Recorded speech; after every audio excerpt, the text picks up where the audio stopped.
North Dakotans for Public Schools is dedicated to protecting and strengthening public education in North Dakota.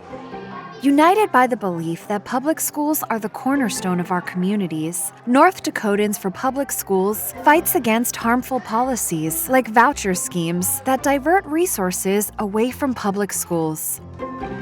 By bringing together educators, parents, school boards, and citizens, North Dakotans for Public Schools amplifies the voices of those who understand the critical role public schools play in shaping the future of North Dakota's children and communities. Learn more and get involved at ndforpublicschools.com. Hey friends, we've got a new way for you to participate in the show. You can now call us or text us with your questions, comments, or anything you want us to discuss on Plain Talk.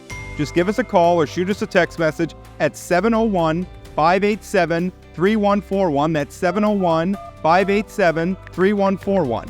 It's super easy. Leave your message, tell us your name and where you're from, and we might feature it on an upcoming episode. Thanks for listening to Plain Talk. Now let's get back to today's episode. You're listening to Plain Talk, the voice of North Dakota politics. I'm your host, Rob Port. If I sound distracted, it's because I've been busy covering this story all morning.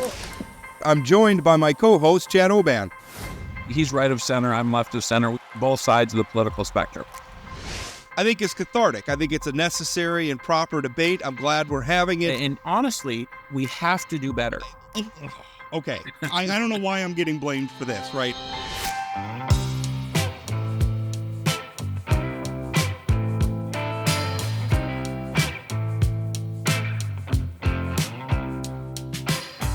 Welcome to Plain Talk. Happy to be with you, Chad. I have been having a busy week, and it's Wednesday as we're recording this, and we're going to get into that in the second half of the show because there's a lot of stuff going on at the legislature. There's a lot of stuff going on in the city of Minot, which is pretty fascinating. But before we get there, we're going to talk about prior authorization. The legislation at issue is Senate Bill 2280. Here with us again, Senator Scott Meyer, who keeps we can't get enough of Scott Meyer, evidently. Twice in a couple weeks. We can't get his name out of our mouths. He keeps contriving ways to come on the Plain Talk podcast because it's his favorite thing to do. Senator Scott Meyer is the sponsor, primary sponsor of Senate Bill 2280. Also here with us is Andy Askew. He is the Vice President of Public Relations at Essentia Health. Andy, how are you? I'm doing well, Rob and Chad. Thank you so much for the invitation. Long-time listener, first-time caller. So I'm excited for this morning. Well, I that's delightful. I'm happy to hear that. So this is prior authorization. This is an insurance issue, which means that it's going to be both hugely important and hugely boring. But this is important that we talk about this stuff because it really impacts people. Nobody thinks about insurance. Is one of those things where you don't think about it until you need it, right? Everybody's priorities shift. When you're just paying your premiums, you want your premiums to be low. You don't want it to cost you a lot of money. But when you got to rely on your insurance to cover things, you want it to be expansive. And you want it to cover and pay for a lot of things. And that's tough. It's a tough situation. It's very complicated. But I want to start with you, Senator Meyer. Walk us through Senate Bill 2280. What is this issue? What are you trying to solve? All right. Well, good morning, Rob and Chad. Thank you again. This is the result of 18 months of studying. So there was an interim health committee that studied prior authorization. And quite simply, it's really when a provider requests a procedure, a prescription, or anything like that, what they do is they request this through the insurance provider to make sure that it's covered. So what this bill essentially does is sets guardrails that allows for a timeline requirement. So again, urgent care, like if there's an urgent situation, they have 72 hours to get to you. Non-urgent would be 7 days. Those things right there. If we're going to be reviewing a prior authorization with the insurance company, it needs to be done by a physician rather than a business analyst, an algorithm, or AI. And really, it's pretty basic when you look at it that way. Andy, he and I have been working on this now since the beginning of the session, but this is something that's been very passionate for him in Essentia. They have quite a few FTEs that are devoted to prior authorization and chasing it down and finding insurance companies to get reactions. The people that ultimately get hurt in this, though, Rob, are the patients. So this is meant, again, to help these folks that need help, need care, and to get it in a timely manner. So I'll be honest, as of about a week ago, I didn't know what Senate Bill 2280 was, but I did watch the hearing. So I saw both of you testify in some of the opposition. This seems on its face as being a really good thing, right? I mean, it's very easy to be frustrated with insurance companies. But I want to get into some specifics of the bill. This prior authorization timeline, it doesn't include everybody, right? I mean, Medicaid's not part of it. Self-funding plans aren't part of it. It's pretty much just going after the private insurance companies. Why not include everybody? Because I think some of the horror stories we hear about prior authorization are often Medicaid or often other folks that wouldn't fall underneath this bill. So, Andy, why not include everybody? That's a really great question, Chad, and it's one that's come up in most of our committee stops. And I think the easiest way to answer it is Senate Bill 2280 was, as Senator Meyer said, an 18-month study that really is, I would say, a first step or a down payment on reform. Some of the programs that you described, Medicaid, PERS, WSI, these are very specific products that we think really deserve another look if we're going to delve into those areas. One thing, Chad, that I think is interesting, and we're excited that the legislature is willing to take a bold stance here, but in 2020, there is actually a United States Supreme Court case law that came out around ERISA. It was a case called Rutledge v. PCMA, the trade association for the PBMs. And that case actually overturned, I would say, decades of ERISA preemption law and case law. So states now, to a certain extent, can regulate self-funded plans. I don't want to dive into the details of a very intense legal opinion, but we're excited that there is momentum. 40 states across the country have some sort of prior auth regulation. And we're really excited that North Dakota will move from one of the few that don't have any laws on the books relating to a prior auth to one that's in the middle of the pack that has some reasonable guardrails, as Senator Myers explained. Do we have an indication of how many people in North Dakota this would affect, or how many people are covered by plans that would be affected by this? Ooh, that's a really good question, Rob. Most? I mean, I'm not looking for a specific number. Is it like a most, or I mean, do we have a ballpark or of what this? I think assuming that the self-funded plans could be regulated in some form or fashion, a lot of North Dakotans would be covered. If we start to carve out those self-funded plans, that number can get much smaller. Really and what is it? I mean, just for the audience, what is a self-funded plan specifically? A self-funded plan is a different type of insurance product that is usually governed by the federal government. It's a complicated law called ERISA, but these are a different type of insurance product than your regular, like you said, private market insurance plan that you can purchase. So it would be different. Traditionally something that was regulated under the federal government as opposed to the states. So it's essentially where a company will just set their own money aside and then have their own basically insurance pool that they're operating, as opposed to buying insurance through like a Blue Cross or something like that. Correct. And that company assumes that financial risk for the employees' healthcare costs and then paying the claims directly instead of paying premiums. And so I'm sorry, go ahead, Chad. No, I was just going to say, like, again, thinking through the opposition of this, and Scott, maybe this is for you. One of the things that the opposition said was this time to do a prior authorization, make sure that there's not duplication of services or other sort of, I don't want to say fraud, waste, and abuse, but we talk a lot about fraud, waste, and abuse these days. But the potential of, I think one of the examples was somebody goes to the doctor, they get imaging at one place, then they get referred to someone else, and they do the same imaging again. And then they, either the patient or the insurance company has to pay for both of those things. Are you at all concerned that this could lead to rising premium costs for folks if the insurance company is not allowed to sort of weed out that sort of activity and double billing? So, Chad, yeah, I could understand that concern. And what we've included now is a reporting requirement to, again, maybe we find those gaps or unfortunately trends that are showing because of the prior auth. So I think it was an important component of this bill. And then we have other ones where we're going to be studying, for instance, PERS, and if we can include that perhaps next biennium. So we want to look at these things to make sure, too, that we're making a thoughtful approach. This is one small bill, in my opinion, but it does a lot of good. So again, we'll look at those things and hopefully, if they do show up, we'll identify them and correct it next biennium. And So, Chad, oh, I'm sorry, oh, Rob. no, I no, was going go. to say one important call out too, Chad. 2280 does not in any way get rid of prior authorization. Right. What the bill really is doing is setting some time frames for when the insurance companies need to get back, setting guidelines for what type of review standards you would have, or even just some of the critical definitions to the prior auth process, like what is medically necessary or what counts as clinical criteria used to determine medical necessity. So again, we don't want to get rid of prior auth. It's a very important process, which the example you raised is important. We want to get rid of duplicative services, unneeded services that cost society a lot of Right. money, and that's not counting the safety concerns about being subjected to increased radiation when you don't need to be. So important call out though. Senate Bill 2280 does not want to get rid of the process.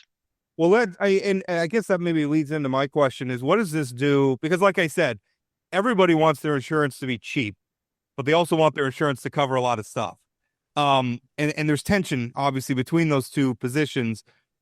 What is the impact for this on cost? Because I don't think anybody wants their insurance. I think maybe people would argue that prior authorization is one way of, like Chad said, ensuring that there's no duplication. Do we have an inkling on what this is going to do to premiums?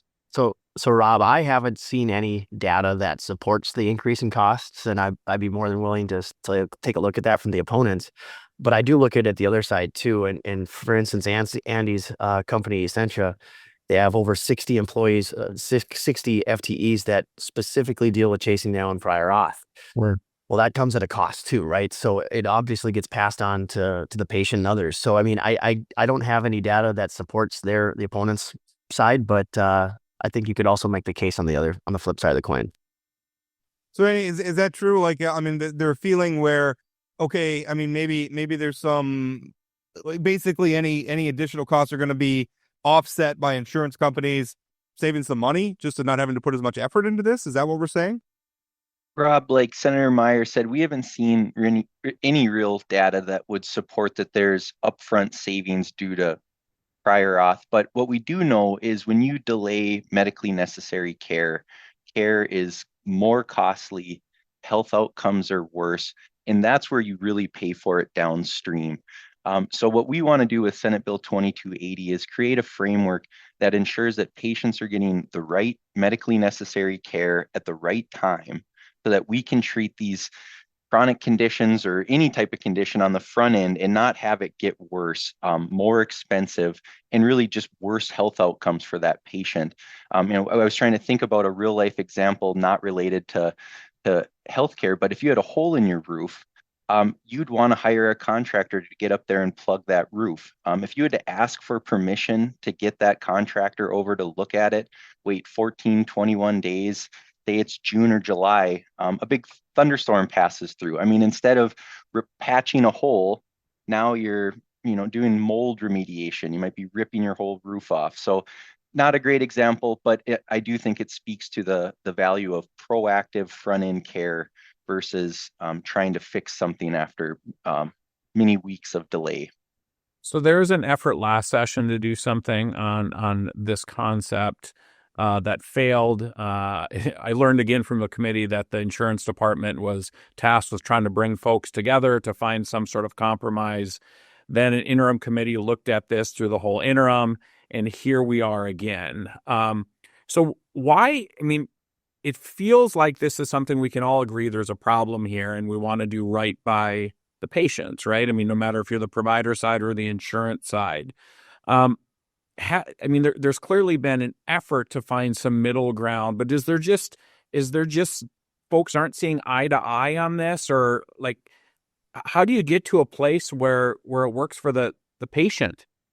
Right. And Chad, so we've had a lot of meetings with the opponents as well. We wanted to sit down. Let's work through this policy and figure out where are our pinch points and what can we do to maybe find that common ground. But what I would also say, I guess I just had my little train of thought here. Basically, um, I apologize. I lost my train of thought. Something distracted me. But could you repeat that question there? Well, I mean, if you're sitting in the chamber, there's probably lots of things that could easily distract you there. No, why can't the two sides sort of come together? I mean, y'all have been working on this for a couple of years, but you know what sort of what, I know everything's hard to find compromise on, but it Right. seems like this one, when the patient is the person we're supposed to be taking care of, is it a financial like? So yeah, I agree. Yeah. So again, like we have been having meetings, sitting down, looking through the good, the bad, the ugly on this. But also, I would say, we do have some of those insurance companies come in front of us and say we are already handling this. This is something that we've taken care of going forward. But it's the other ones that kind of poison the well, if you will. So that's why we end up seeing this in front of us. As I've been kind of just going around over this session, I'll stop at All True. I'll stop and talk to people that are chiropractors, physical therapists, ask them their thoughts on this bill. And it's almost a resounding, the reaction's typically the same. There's frustration. They want to help their patients. They want to get these things moving forward with procedures and like. So that's why it's here. There's just a lot of just again frustration with the process, and hopefully this bill will fix it going forward. I was reading through some of the testimony, and the testimony that's listed on the legislative website, as I eyeball it here, was overwhelmingly in favor. I mean, obviously there was some opposition, looks like from a couple of insurance companies and things like that. But I was reading in particular testimony from an Emily Bockham. She's a resident of Fargo. Her testimony, she tells the story of her cousin who was diagnosed with a very aggressive form of cancer. And by the way, I mean, this testimony is available on the legislative website for Senate Bill 2280. And she was talking about, I mean, her cousin unfortunately died within months of being diagnosed. And I mean, it was like, January 2nd, the doctor put in the prior authorization, and it took 12 days. And she was unfortunately passed away by February. 12 days to get authorization for treatment in a situation where something's fast moving like that. I'm not a doctor. I'm not in a position to say whether that prior authorization, if it come earlier and the treatment started earlier, is she still alive? Is her life longer? I don't know. And maybe not. I mean, when it's aggressive cancer like that, maybe there's nothing we can do. But I do know when somebody's at the end of their life, every day is pretty precious. And if you can buy another couple of weeks or something, how do you put a price tag on that? So, I mean, that was really interesting to me. And I think it really brought this issue home where you're talking about, 12 days in what is a pretty emergent situation where somebody is direly ill. That's a lot of time to be waiting for authorization. Is this the sort of thing that's the sort of situation this bill's intended to address? Correct, Robin. And one thing I'd like to also point out is this does not require insurers to approve claims. Okay, so if this doesn't fall in, that's fine. But it really does. The main point of this is, again, to speed up those timelines, and it matches federal requirements. So these are things that I think are reasonable. If the healthcare provider has provided the required documentation to get this procedure moving forward, all we're asking again is that it gets done in a certain timeline. And look in that situation, and there's multiples where folks have had just real life experiences that unfortunately have not gone very well due to the delays. So that's really what this looks to do. Another thing I noticed is that there were a lot of providers in favor of this. I'm seeing a dentist. I'm actually seeing a friend of mine, Duncan Ackerman from the Bone and Joint Center. I actually went to high school with his brother. A lot of providers. One thing that I've heard, or you hear about sometimes, that there are certain providers that will charge you less for a procedure if you don't use insurance. And that always seemed to be obviously a reflection of there's a savings to them if they don't have to deal with the headache or the paperwork. Is that, I know neither of you guys are on the provider side of this, but is that sort of what's motivating maybe some of their support, is the idea that this does away with some of the hoo-ha around delivering ultimately the care? Yeah, Rob, I thought Dr. Ackerman did a really great job. I mean, he came with some data to back up his testimony. And I think what he really spoke to is just that physician perspective, and the burden of prior authorization often falls on physicians. I mean, 12 hours a week, the average physician is dealing with insurance companies and insurance claims and prior authorization, not giving, instead of giving care to their patients. For independent providers where Dr. Ackerman comes from, yeah, there's incredible overhead to processing prior auth, going to bat for your patients. It really does, again, fall on that provider to advocate for their patient to get the care that provider believes is medically necessary. I thought the American Medical Association has some really interesting survey data. 94% of physicians in 2024 reported that prior authorization delayed necessary care. They reported the 12 hours a week away from patients dealing with prior auth. And then what we think is most significant, Rob and Chad, especially in a rural state like North Dakota, 95% of physicians are reporting that prior auth is significantly or somewhat increasing provider burnout. And when we look at the provider shortage that rural America is trying to navigate, losing physicians because of administrative tasks is something that is really impactful in the rural communities that we hope to serve. I was gonna, when you talk about when you're in that situation, if you're delaying the care, you're prolonging suffering, and really, depending on the situation, you're probably creating risk. Where if you're delaying the care, then if they got the care earlier, that's got to be better, right? Anyway, and also I think sometimes people have a hard time remembering that there are small businesses in the healthcare sector, Yeah. right? I mean, I think we're used to thinking of everything you get. It's these behemoth hospitals and huge companies, and it's not. I mean, there are people like, and I'm picking on Dr. Ackerman here because I know him personally, but theirs is a relatively small business. I mean, they're not a huge. I mean, obviously they're doing a lot of money. I mean, that healthcare is expensive, but they're a small business, which means that they don't necessarily have, can't necessarily carry the overhead of a lot of administrators and bureaucrats to deal with paperwork. And Rob, Absolutely. Andy even said it yesterday, and I don't know if said it otherwise, but basically the average one is like 12 hours a week of chasing down a prior auth. So again, when you look at those smaller healthcare providers, like that one right there, they may not have the bandwidth to be chasing this down, and to burning 12 hours a week is unfortunate. So I had mentioned earlier that there was an effort 2 years ago. Often when there's something that takes place, you might see some progress from the folks that are being, I don't want to say targeted by a bill, but the opposition to a bill. I think, Andy, you said there's 40 other states that already have this. Have we seen progress from the insurance companies in the last 2 years about getting better at prior auths because of this sort of cloud hanging over their head? Or has it just been sort of business? I'm sort of getting to, are we making progress even without this bill to do right by patients? Chad, I think in the last 2 years, there's been a lot of national attention on prior authorization. We don't have time to delve into the Medicare Advantage dispute that's going on, but there's Senate reports on prior authorization practices of some of the big insurance companies like United Health and Humana. I think in North Dakota, we're really lucky that we have some really great partners in the insurance side who are doing really good work to make sure that patients stay at the center of all this.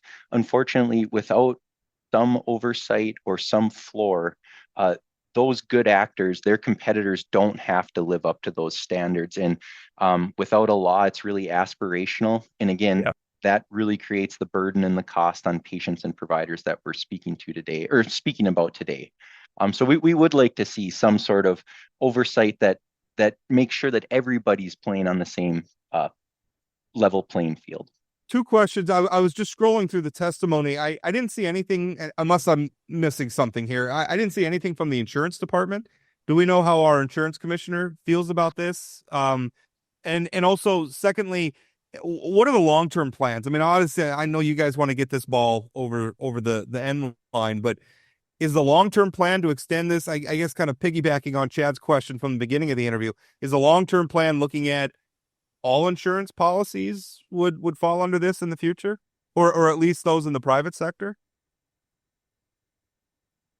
Well, I would think right now it's just to get this first bill passed. And at that point, if we're going to address it, hopefully, like I said, we'll get that data from reporting and studies that will show us, yes, this is needed to move forward. But as of right now, I'd just like to see this one get passed and kind of go from there. I unfortunately didn't get to stick around for the whole hearing. I had to get back to a propes the other day. I do believe the insurance department did step up, and Andy maybe could answer that one. Yeah, absolutely. Rob, the insurance department has indicated they're neutral on this bill. And of course, always provide some really great technical assistance in the nitty gritty of the health insurance statutes. But to your other question, I think we're really excited. There's a coalition of 20 different stakeholders. Essentia Health is a part of it. But in 2280, there's a provision that will allow for a permissive study in the next interim to really take a look at the North Dakota Public Employees Retirement System and how prior auth operates within that system. But again, we think that that really requires some deliberation, some study, and some thoughtful action. And we look forward to discussing this more in the interim. A lot of this, I think, I'm sorry, Chad, I'm stepping on you. But I watched the hearing, Rob. I actually prepared for this interview, for God's sakes. Well, I wanted to, they had mentioned that there was a Supreme Court ruling. It seems like that has cleared the way for a lot of this. So understanding that this is still relatively new, have other states passed this? I mean, do we have data from another state that's gone down this road where we can kind of look at and see what their experience has been? Rob, I think in 2023, there were 23 different states that had advanced prior auth reform. We haven't seen any real meaningful data, either for or against. But we do know is really when you look at it at that patient level, the impacts to patients and providers. When was the Supreme Court ruling? When did that come down? That came down in 2020, and it was really rooted in the great action that Arkansas and North Dakota took to regulate pharmacy benefit managers, or PBMs. So the ERISA case law really swirls around how do states regulate PBMs, and because of that, how do they regulate health insurance? Hey, Scott, this bill passed overwhelmingly in your chamber. I think there's only 3 or 4 votes against. Obviously, you being the prime sponsor, sort of the legislative champion. Now it goes across the hall where sometimes they don't care as much about what the Senate has to say. How are you feeling about this discussion? How do you feel like your House colleagues get where you're coming from on this, that you're going to be able to get this thing across the finish line? Yeah, I mean, I feel confident right now. Of course, the House is going to do what they do, and they're asking a lot of questions, which is great. We feel like we put a great coalition, not only of the 20 organizations in North Dakota, like Cancer Society and even All True, but the co-sponsors. As you see, the chairman of IBL's on this bill, also the chairman of House Human Services and Appropriations. So we looked at these specific co-sponsors just because of what they represent in their chamber, and so we do feel very good. And there's just a lot of folks working in the hallways and telling the story and explaining what's going on and answering questions. So it's a group effort for sure. And as an appropriator, does it cost any money? No, there's not an appropriation on this. So yeah, also nice. Well, it's an important debate. And again, this is one of those issues where you don't think about it until you have to think about it, right? It's not until you're sitting in a doctor's office, you're sitting in a hospital room, and you're navigating that, those questions of trying to make care decisions. What's insurance going to pay for? What's insurance not going to pay for? You don't think about this stuff till you have to. And people, I think, a lot of times think, well, prior author, what is that? Why does it have to be that way? Well, the reasons why are rooted in this debate we're having right now. So when people ask themselves those questions all the time, well, this is the debate to be paying attention to. Gentlemen, thank you so much for your time today. I appreciate it. Yeah, thanks, Rob. Thanks, Chad. Thank you so much. Thanks, guys. North Dakotans for Public Schools is dedicated to protecting and strengthening public education in North Dakota. United by the belief that public schools are the cornerstone of our communities, North Dakotans for Public Schools fights against harmful policies like voucher schemes that divert resources away from public schools.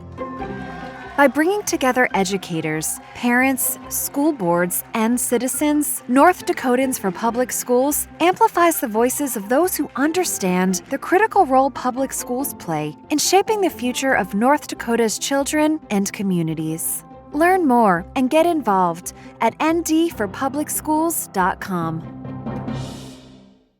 Fascinating debate in the first half. Great interview. I think this is good legislation. When I look at and listen, this interplay, we have created an unfortunate environment where most Americans are not the direct customer for their own health care. It's third-party insurers who obviously, I mean, a lot of times have their own, and I don't want to paint that industry as evil or anything, but they're doing what you would expect them to do in their position. They're trying to keep costs down. Yeah, and unfortunately, the costs they're keeping down often comes at the expense of care for the people who need it. So this is right. tough. Yeah, it's tough. I don't think this is necessarily a slam dunk that I would necessarily support this thing. I do have some questions on, I mean, you asked the question about, okay, if all these other insurers, like how many are covered under this? Because it's the Blues, it's going to be Sanford, but there's all these others that aren't. Are we trying to legislate a problem that might not be fixed from this bill? I mean, is this a Blues problem or is this a Medicaid problem? Watching the hearing, I don't know the answer to that. I mean, I think we can all agree we want to make sure patients get what they need when they need it. And it's hard to find somebody to cheer for between the hospitals and the insurance companies when we know what the costs of health insurance are. And I look at it from a patient perspective. If this cuts out some paperwork, that's a good thing. But one thing I really want to understand, because the other thing from the patient perspective is, and the business owner perspective, given how many of us get insurance, and understanding this is only affecting a specific portion, but we don't want any more upward pressure on health insurance costs. So right, does this do that?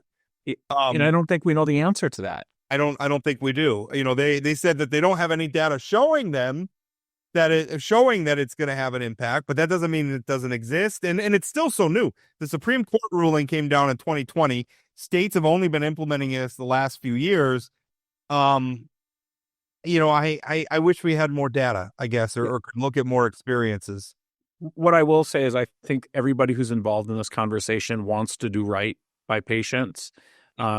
If it's keeping costs down, if it's getting the proper treatment, it's just really, really complicated. I mean, I think you nailed it. I mean, insurance companies are under this immense pressure to keep prices low, but then cover everything.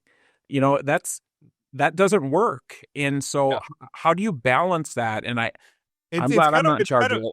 It's kind of what we do with our federal government, right? We want taxes low, but we also want the federal government to pay for everything. And they do it. And now we have $35 trillion in debt. I don't know why you're specifying just the federal government. I mean, North Dakota is not that different, right? I mean, with the property tax elimination debate, right? We don't want to pay for things, but we want great law enforcement and great schools and all those things. That's fair. I guess I single out the federal government because it is the most acute there. Yes, well, and it's the debt. We don't have the debt here, so we're a little bit different. We do have to ultimately balance the budget, and if the bottom falls out of our revenues, then it's slash and burn time. Yeah. We got some listener feedback. And by the way, always remember you can leave a voicemail or send us a text message, 701-587-3141. Make sure to follow us on social media, TikTok, YouTube, Facebook, X, Plain Talk, ND. People get mad when I call it X, by the way. You know that? Like, he called it X. I didn't know that. I still call it Twitter because it feels weird to say X, but I don't begrudge you. You call it what you want. That's the name of the company. If you call it X, people think you're like a Elon Musk lover, and I am not an Elon Musk lover, but it's the name of the company. I'm not in charge of what they call it, so I don't know. Twitter, X, whatever. You're showing respect to the company by calling them what they want to be called. Plain Talk ND is our handle on all of them. First one comes from Tony Hollywood. Is his handle? Maybe that's his real name. Wouldn't that be great if your last name really was Hollywood? A lot of pressure if your name's Tony Hollywood. A lot to live up to. That's so great, Tony Hollywood. That sounds great. I like that. He writes, I just began following North Dakota politics more in depth, and I was curious about how bills are created. I read about and heard Senator Roars allude to it, that the Legislative Council writes the bills for the legislature to vote on. Is that an accurate understanding, or is there a way for legislators to write and then introduce bills? And the thing, I think what Senator Roars was talking about, legislative council often drafts bills for lawmakers because legislative council, you can essentially think of them, they are the lawyers for the legislature. So obviously a lot of these bills get very, very complicated and very technical. And so what happens is legislators who usually don't have legal training, sometimes they do, but often they don't, they will come up with an idea, a concept, something that they want to do. They will then turn that idea over to legislative counsel, and as legal experts, they will draft it to modify state law in the fashion that the legislator wants. But there's nothing that says they have to use legislative counsel. Often you'll see bills copied from other states. Often special interest groups will introduce bills. The House Concurrent Resolution 3013 was actually drafted by an interest group that is against the LGBTQ community from Massachusetts. So that happens too. There's no rules about where the bill could come from. There's probably some formatting rules and things like that. But in terms of who writes the actual bill, there's no real legislative counsel is a tool that they can use, but there's no there's no requirement. And even if legislators draft their own bill, they still have to submit it to legislative counsel to get it part of the process. And I think it's important to clarify, leg counsel does not draft any bills unless legislators ask them to.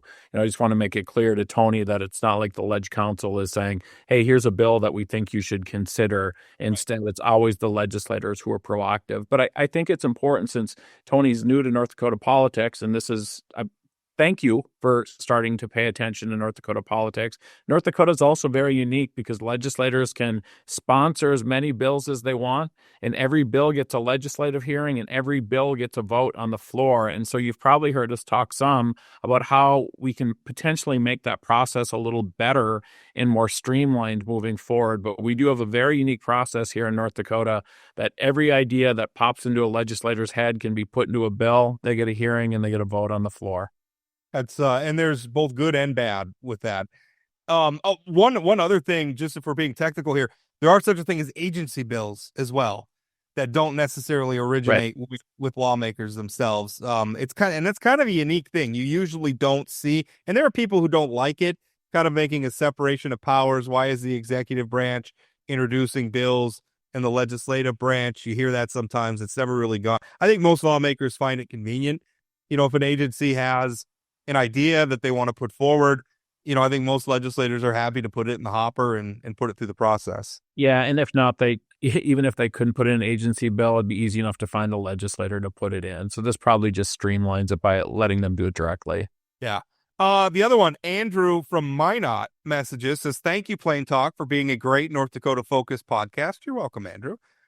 Would you please ask Representative Fedorchak, who is going to be our guest on Friday, would you please ask Representative Fedorchak about the national debt and its relation to North Dakota state finances? A recent Freakonomics podcast episode made quite the splash last week regarding the federal tax system and bipartisan lack of progress.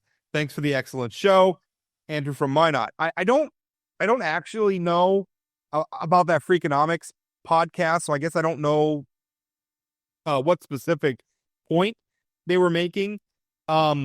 But I do think right now, and I actually had a column up about this week. I think it's a good thing for our elected officials to hold town halls in person with voters anyway. But we're going through some pretty extraordinary times right now.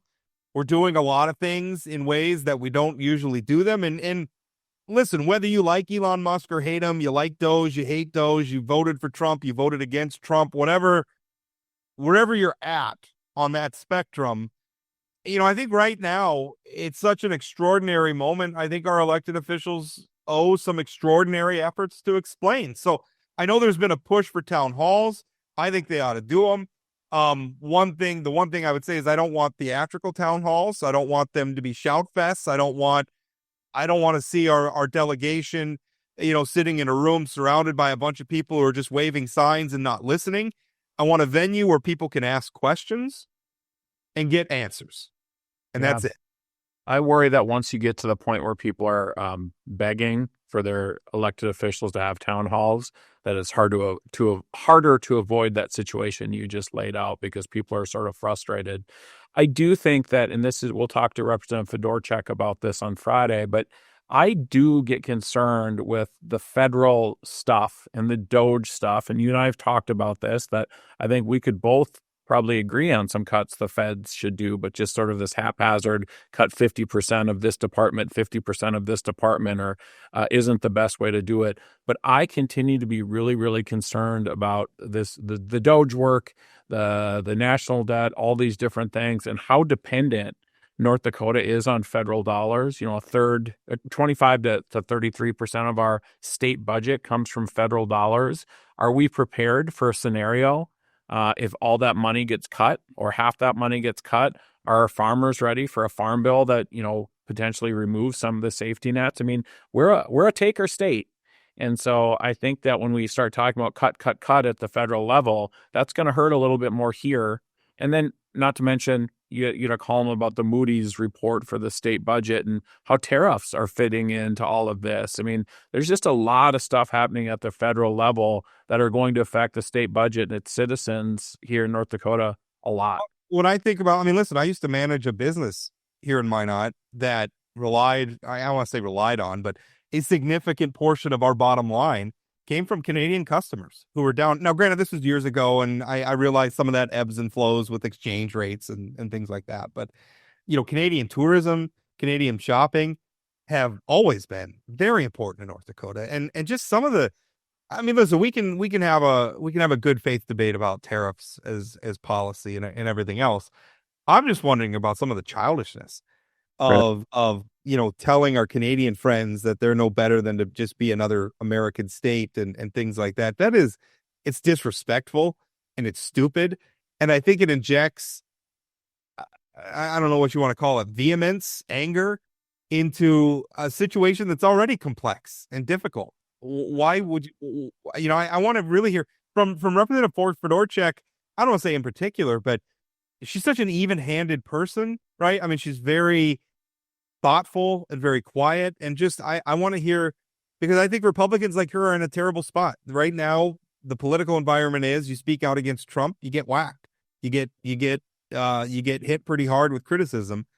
But on the other hand, I know that this is not her style. Also, but she represents North Dakota, right? And so when you talk about these tariffs, there's not a lot of upside. I will tell you, I went to Canada last week. I was shocked. There's no cars at the border, either coming in or going out. And I think the last time I went, there was probably a 15-minute line to get back into the U.S. That's an anecdote, but that's also not a good sign. Right. I will also tell you, driving around with U.S. license plates, going to a hockey game where the U.S. national anthem was played, there's some anger from our friends to the north I mean, they were nice to us. They're Canadians, right? But there's frustration with the U.S. government right now, and it's sort of bringing them together. And I don't blame them for the frustration. I'm trying to imagine how I would feel if the Canadian Prime Minister was saying some of the things about America that President Trump is saying about Canada. I think it's unfair to our friends in the North. They're not perfect, and neither are we. Right. There's also no American wine at the liquor store. Boy, that's interesting. Mm-hmm. Yeah, that's fascinating, and not good signs. I mean, no. I've always been a big believer, and I know it's out of fashion right now. It's not in vogue, and I'm certainly not saying that we're going to be going to war with our Canadian friends anytime soon. But you know, trade makes good neighbors, right? Like they make things that we want, we make things that they want, we trade back and forth. It's such a fundamental economic concept, right? Like modern economies, like I'm not good at making bread, right? Which is why I can go to the store and buy bread from people who are really good at making bread. Now, that's a very micro way of looking at it. But if you look at it in the macro, the United States is, you know, we have certain resources and we're good at certain things. Our Canadian friends have certain resources and they're good at certain things. And when we narrow our ability to exchange those things with each other, we don't only hurt them, we hurt ourselves. In that, so all of a sudden we have to be good at the things that Canada was already good for. Instead of just getting it from Canada, now we have to get it from ourselves, or it becomes less expensive to get it from ourselves, but maybe that's not as efficient. It's stupid. It destroys efficiency. And at a cultural level, it puts us at loggerheads and it makes us not like each other. And that's not good. I want peace and prosperity. And tariffs are not the way we get there. But we'll talk with Congresswoman Fedorchak about that. That's going to be an interesting discussion. But again, I think to your earlier point, they absolutely should have town halls. They should give an opportunity for people to have conversations. I think you pointed out, and not on ideological talk radio, but instead have a conversation. And I would just encourage my progressive friends, if you're going to the town hall, it does nobody any good to just scream and yell and not allow them to answer questions. Let's have a conversation. Frankly, I think on a lot of the stuff Trump is doing right now, it's bad for North Dakota. So maybe at some point, Democrats, sort of like the State of the Union, just let them talk. Right. Yeah. Just let them say what they're going to say and let them defend it. Trump is not, as much as I dislike Donald Trump, he's not wrong about everything. No. There may be some good policies. There may be some good aspects to some of this. There are defenses to be made with this. Let them talk. Let them hear it. So I mean, if we get to a point, and I don't think they're going to hold town halls, and I think that's unfortunate. Kevin Cramer used to regularly hold town halls. It kind of went away during the pandemic for understandable reasons. He hasn't brought them back. Senator Hoeven's never been particularly good. Representative Fedorchak's still very new to this job, but I would like to see them do this, and not just for this moment. I'd like to just see them get back in the habit of doing it. Right. North Dakota is still a place where we can have an expectation of meeting our elected officials face to face.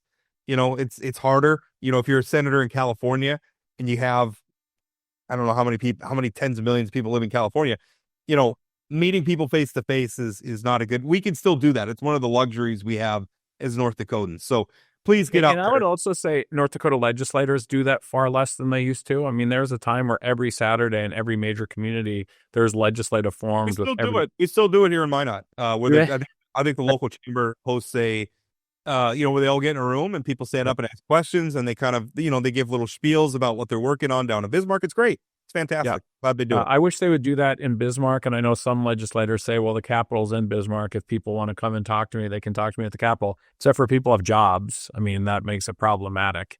Yeah, doing it on a Saturday morning or something like that makes it a little easier for people to show up. Right. Let's see what else. Rob, you got a little famous this week. Yeah, well, unexpectedly. I've had some stories. The mayor of Minot is under a personnel investigation. I maybe know more about that than I can report at this point.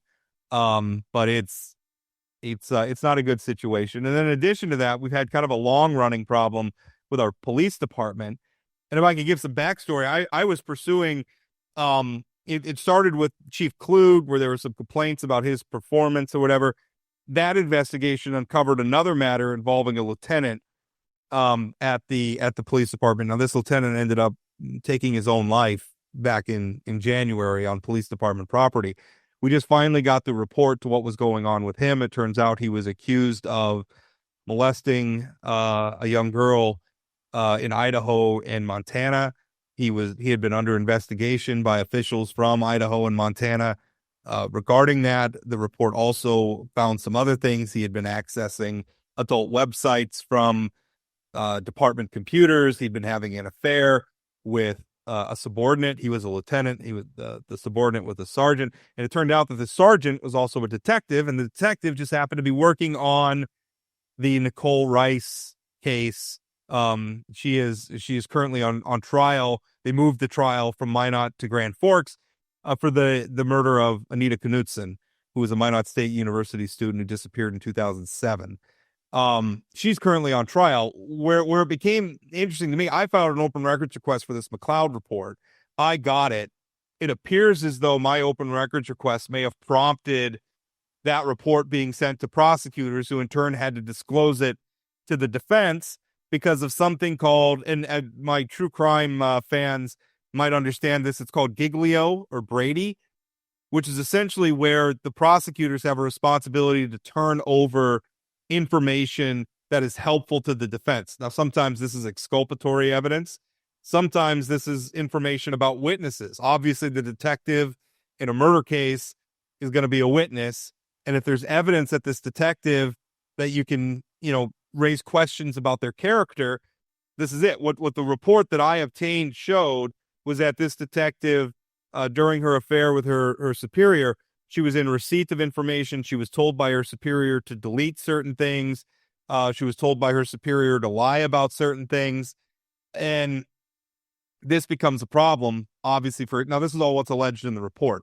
So the defense got a hold of this report, and in open hearing yesterday morning, and all of a sudden my phone was blowing up because court TV was streaming this and everything. I came up. We actually have the audio we can play. I will end by saying, Your Honor, we have done everything we can in this entire trial. We have done everything we can by the book. We have worked with the state's attorney's office, and we have been hit with discovery right before trial again and again and again, and this is the final blow. This is a sledgehammer. In November, we got information regarding newly investigated bug reports that weren't done prior to charging, right before trial.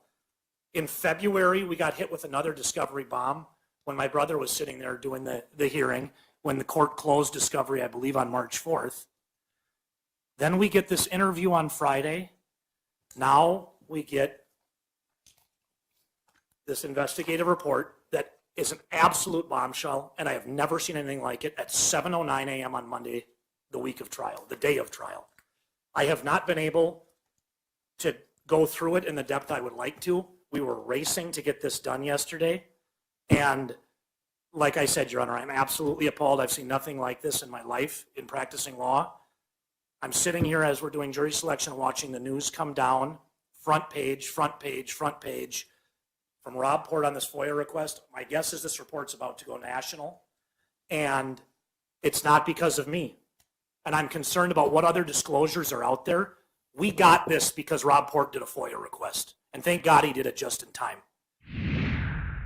Yeah. So that was my situation. And I got to tell you, as a journalist, I mean, that feels pretty good. Sure, but it also shows the power of open records and the power of the media, right? I mean, you've also had stories about, folks trying to shut down open records in terms of employee investigations and that kind of thing. This stuff is really important. That was the, I think people are kind of wondering why. I mean, I've had that push to close down these personnel records came from Minot officials, the Minot city manager, Minot city council member Mike Blessum. It was sponsored by a group of Minot area lawmakers, although I know at least one of them now sort of regrets being on that bill. But this is the power of open records. We don't know what we don't know. That's one of the big challenges of trying to get information out of the government is a lot of times you don't even know what to ask for. Right. You don't know what the name of the record is. And if they really want to be cute, they can keep the record from you if you don't specifically ask for it by the right name. They could say, oh, we don't have anything like that called that. So, Rob, did you know to ask for this report? Yes, I got a tip. And normally I don't talk about who my sources are. I could tell you, I don't even know who this person is. It was anonymous email. Just somebody said, hey, the report's in. I thought, well, that's interesting. So I filed a request for it. But nobody notified the defense attorneys that this report was in. So my understanding, and this is something I'm still working on, is trying to find out the timeline. So the date on the report itself is March 6th. I put in my open records request for it shortly after noon on March 14th. That was Friday last week. I got the report within 20 minutes. It was very quick turnaround. I got the report almost immediately. Yesterday, I asked the Minot CIO, or PIO, I should say, when they provided the report to Ward County, they said end of business Friday. According to the person you just heard was Richard Sand. He was the attorney for Nicole Rice, the defense attorney. According to his motion to the court to dismiss charges, which, by the way, was denied, although I don't think this matter's over. I mean, if they get a conviction, it's going to come up on appeal. Although I at this point, their case has been so weakened, we may see a plea deal. I don't know. But his motion said they were alerted to it that Sunday, this last Sunday, and actually received it 7 a.m. Monday, which you heard him referring to. So that's kind of the timeline. Now, does that rise to the level of a Brady violation? Obviously, the judge doesn't think so far. But, the question is, did the city of Minot have it earlier? I don't know. I'm still trying to find out. I've actually put in a request for their actual email where they turned over the document. But again, this is why these open records laws are vitally, vitally important. Because again, you don't know what's happening back there. And I don't want to paint it like I don't want to be conspiratorial or make it sound like are public servants or twisting their mustaches trying to do. Most of what they're doing is boring and 100% above board. And I know that because I put in so many open records requests all the time. I'm reading this stuff. Most of them are fulfilled, no problem, and they don't reveal anything all that interesting at all. But there are instances, and that's where these instances matter. Open records matter. North Dakota has very, very good open records laws, and the fight to preserve. That's why I was so. I mean, if you follow my writing, it's why I was so upset that the city of Minot was coming down to Bismarck to try to shut those down. I have broken so many stories using personnel records from the city of Minot. It's hard for me not to look at that and see them being motivated by the problem is not that things are wrong in the city, that our mayor is under investigation and our city managers dragging public employees into interrogation and all the things that they're doing. They don't see that as the problem. The problem is the public found out about it. So Rob, this is a big deal, right? This is a murder trial. I think it's a murder trial that got moved to Grand Forks because they didn't feel like it should be in Minot. The murder. There's a lot of news coverage, and it's been. Right. I mean, this was a cold case. I mean, this had been dragging on for a long time. I understand why they wanted to move it. So, Rob, let me ask you this. I mean, so you are now being used by the defense, who's defending a murderer, accused murderer. How do you feel about that? How do you feel about if your FOIA request leads to somebody who may have been found guilty to being their trial being thrown out? Yeah. Well, first of all, truth is the truth. But then also, second of all, this is not new to me. I worked with my father 10 years as a private investigator, and we did a lot of criminal defense. And I mean, at the end of the day, it's not up to me to decide, or even up to the judge, the lawyers, or even the judge, depending on the circumstances, to decide guilt or innocence. That's up to the jury. And so, the fight is to put the truth in front of the jury. That's really, I mean, that's a common question. Like, how can a defense attorney work for people who, let's be honest, often did it? They often did it. They often really are guilty. How do you work for that person? Well, you're serving your client, obviously, but you're also serving the truth. And the Constitution. Everybody gets a trial. And here's the thing. Brady violations are a big deal, right? The penalty for a Brady violation is the case gets dismissed. So if and the reason why the consequences are that stark is because they need to be, right? The prosecution needs to understand, if you don't turn over exculpatory evidence, if you don't turn over discovery, if you don't let us know that the police officer you're going to put on the stand has a history of lying or has failed a lie detector test or has been reprimanded or disciplined for being untruthful or whatever, this is information that needs to be known, that the jury deserves to know. And if you don't provide it, then the penalty is stark. The case gets dismissed and you have to live with that as a prosecutor. It's tough. It's tough because sometimes that means people who maybe really did, and I'm not commenting here on Miss Rice's guilt or innocence. Right. Sometimes, in talking in the abstract, sometimes that means guilty people go free. But it's the criminal justice system, and they don't get to break the rules. Yeah. Well, Rob, congrats on that. Congrats on being part of this murder trial. And I think, again, from my perspective as just a citizen who appreciates the truth coming out, I think it's a perfect example of why this stuff should be public records.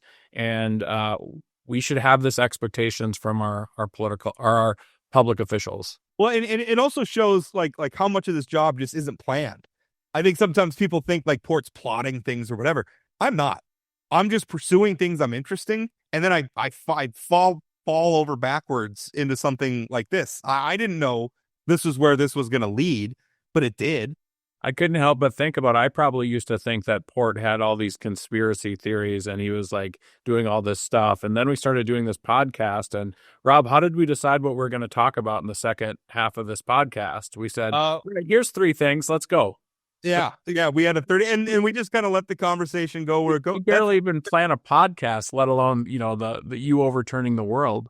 I don't know how other people who are in this business do it, but I don't. I mean, obviously I know that certain bills are coming up, or I know certain things are happening, and I plan for that and I gather information. I try to be prepared for it, but a lot of times you just don't know where things are going to lead you. So, here we are and we're doing this stuff.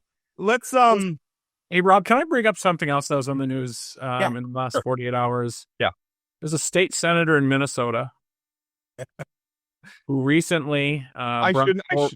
I should not be laughing at this, but it's so but there, like, I read the article. So here's the senator who's accused of soliciting a minor for sex.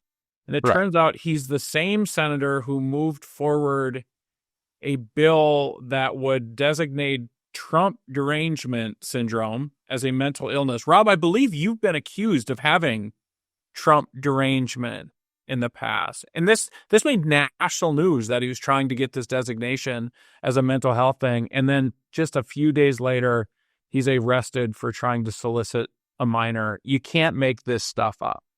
So first of all, guilty or innocent until proven guilty. He'll have his day in court. His name is Senator Justin Eichhorn. He's a Republican from Grand Rapids, Minnesota. 40 years old. And yeah, he introduced the bill. And first of all, the bill was repugnant. And I say that not just because I don't like Donald Trump. I think that if you cast something like that as a mental disorder, then that has implications for your rights, because people who are infirm in that way, we don't say let them own firearms. We deny them certain rights. We don't let them own firearms. There's questions of conservatorships or whatever. And I'm not a lawyer, but there are legal implications for that, for people's rights. It also makes a mockery of real mental illness. It does. As well. And essentially what you're saying is because you don't like and are critical of this political leader that I like, you are mentally ill with all the legal, and we're going to make that as a matter of law, you're mentally ill.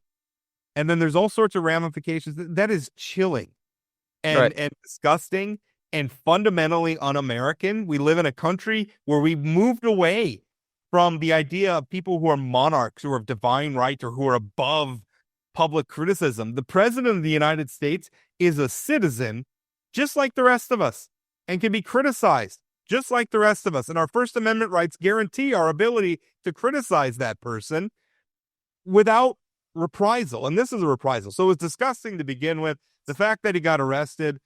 But the fact is, I hope he's innocent, because that means that some child wasn't put in this situation by a 40-year-old. I hope he's innocent. We're going to find out. He'll have his day in court. But if the charges are true, why am I not surprised that he has this character? Why are we not surprised? It's so often these folks that are sitting in these elected officials judging everybody else.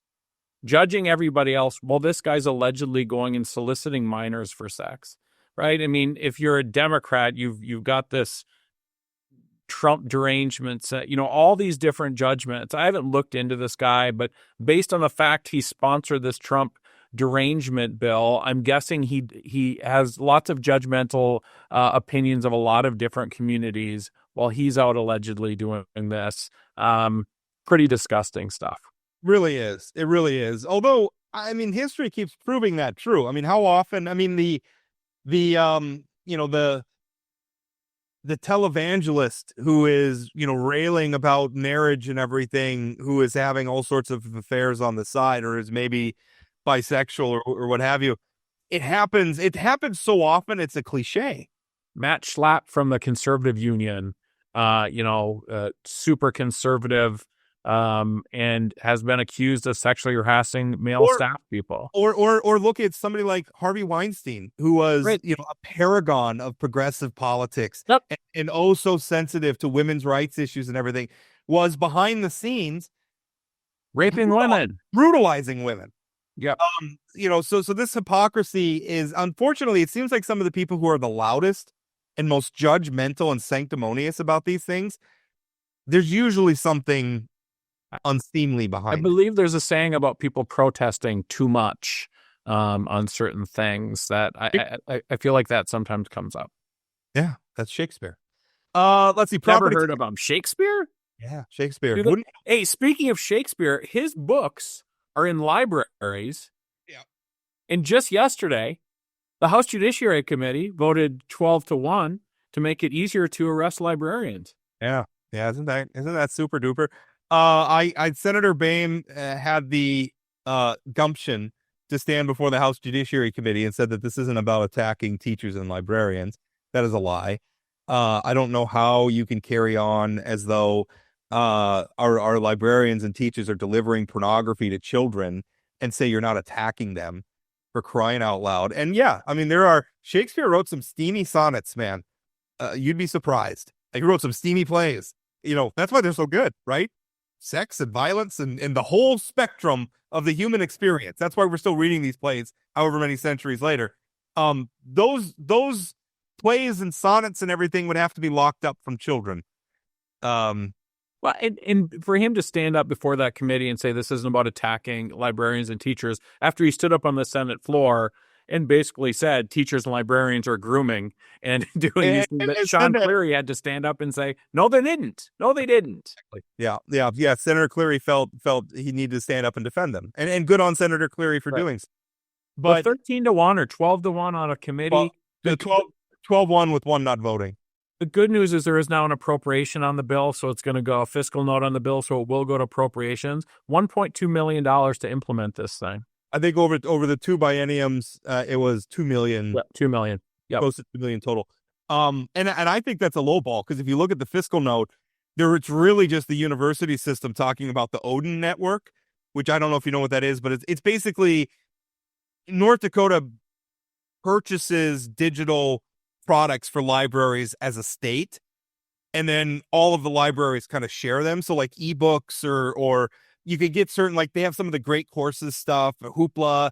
There's a lot of digital products you can get on there. So there's no age verification on that right now, probably because our librarians trust the parents to make decisions for their children. I thought that was a good thing that we were trusting parents, right? But apparently we need big daddy government to step in and do it for us.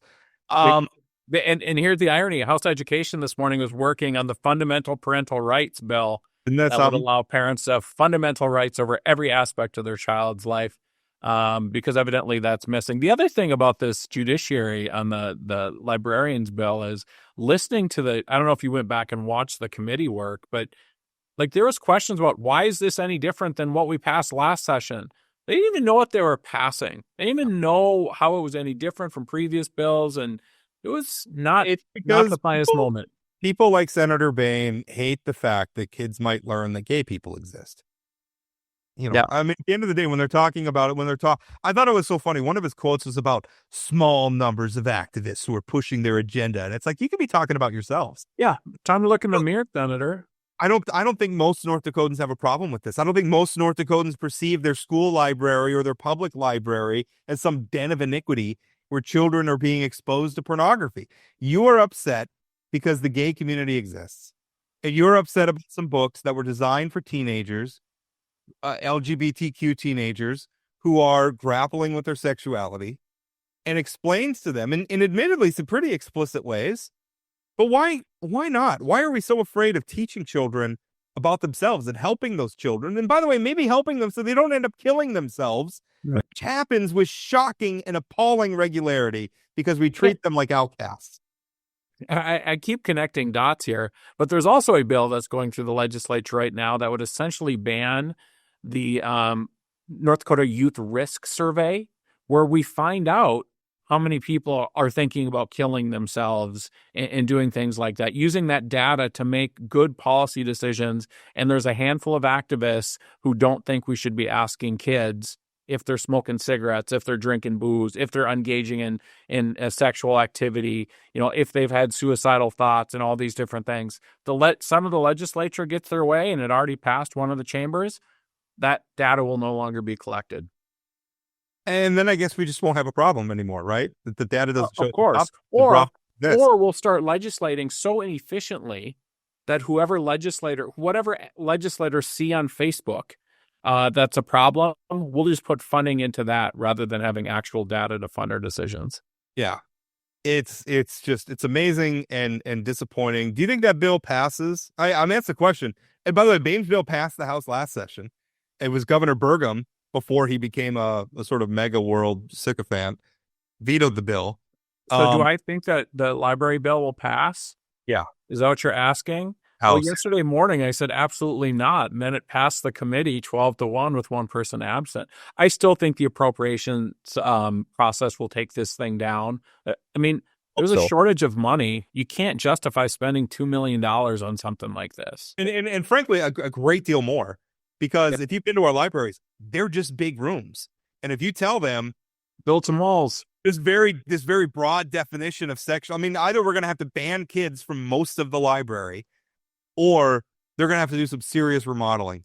Yeah. And Well, in small town libraries that are just literally one room. just a room.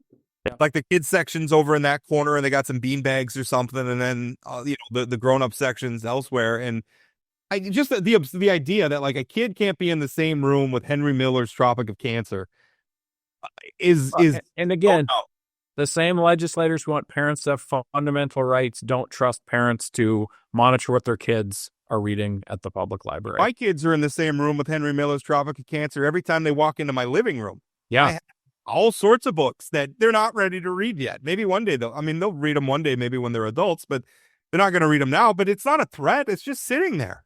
Hey, Rob, I'd be careful about admitting that. They might send social services into your house to protect your kids from the words. But they want to have that fight. I'm ready. Okay, last question about property taxes. Governor Armstrong's, I almost called him Senator Armstrong. He's not Senator. He hasn't been Senator Armstrong in a while.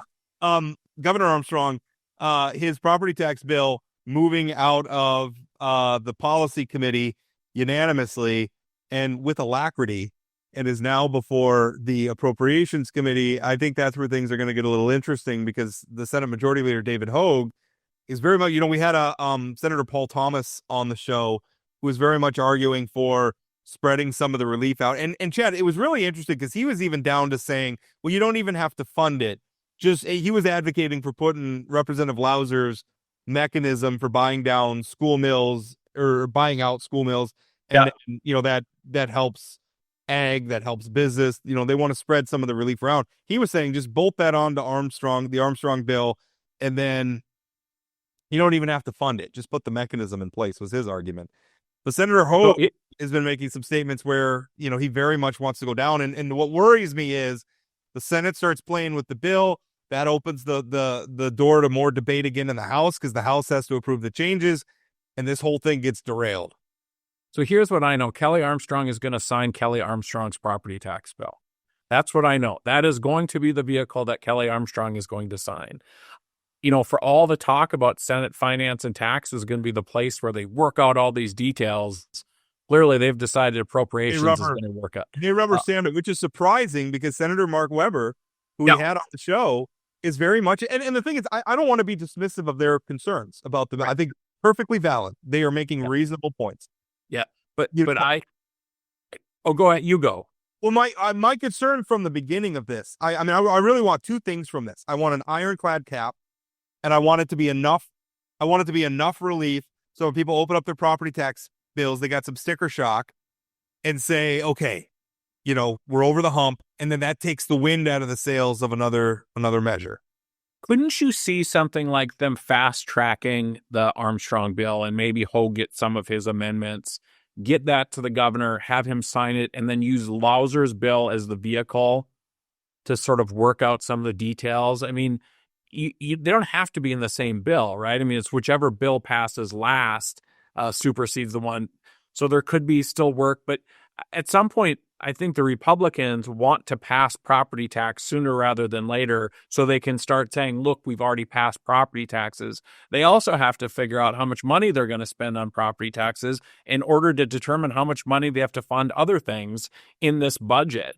I wouldn't be surprised if we see some quick movement on the Armstrong bill. Tax Commissioner Brian Cautious, I think, estimated the relief delivered of the Armstrong bill as it's currently formulated. The Armstrong-Nathy bill, I should say. Mike's going to listen to it. Representative Mike Nathy's going to listen to this and be mad at us. The representative who's done a lot of people have done fantastic work on that. The last time I talked to Representative Nathy about this, he was spreading the love to everybody who is involved. Okay. Yeah. Spread the love. Lots of good people done a lot of important work on this.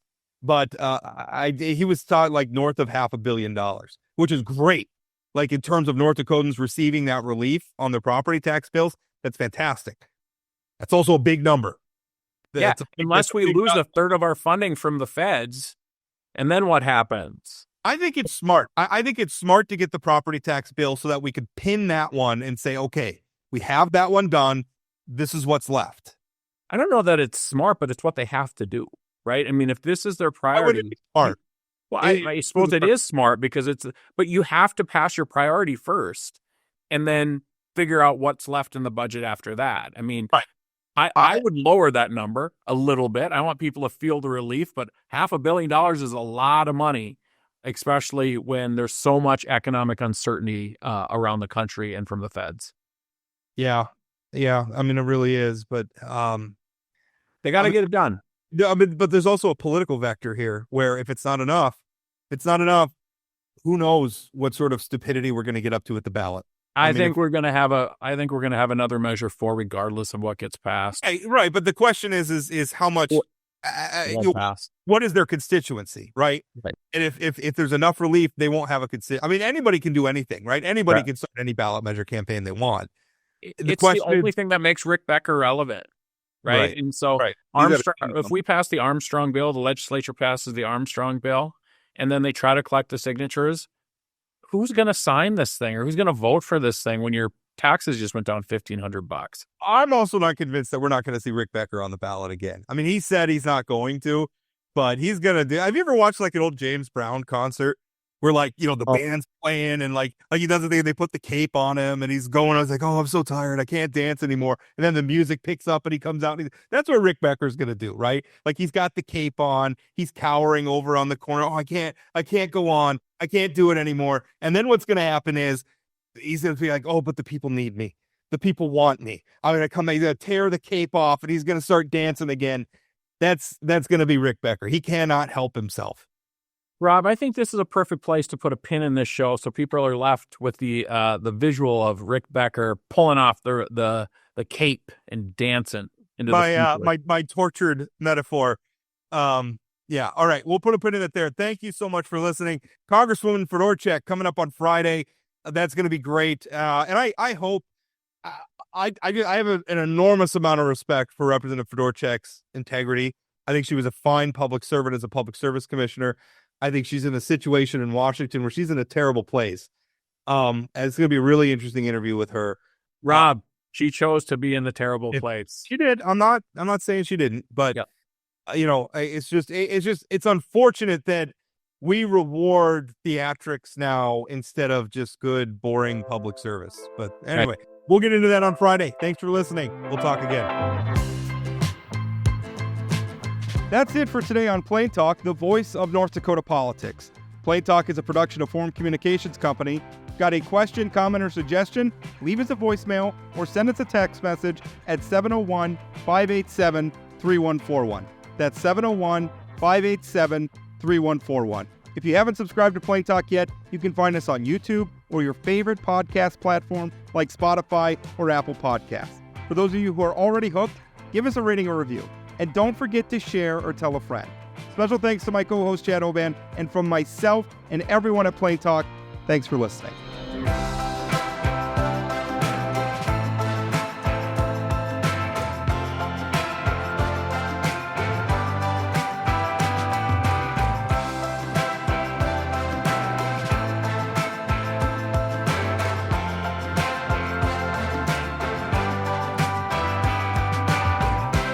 Hugely important and hugely boring.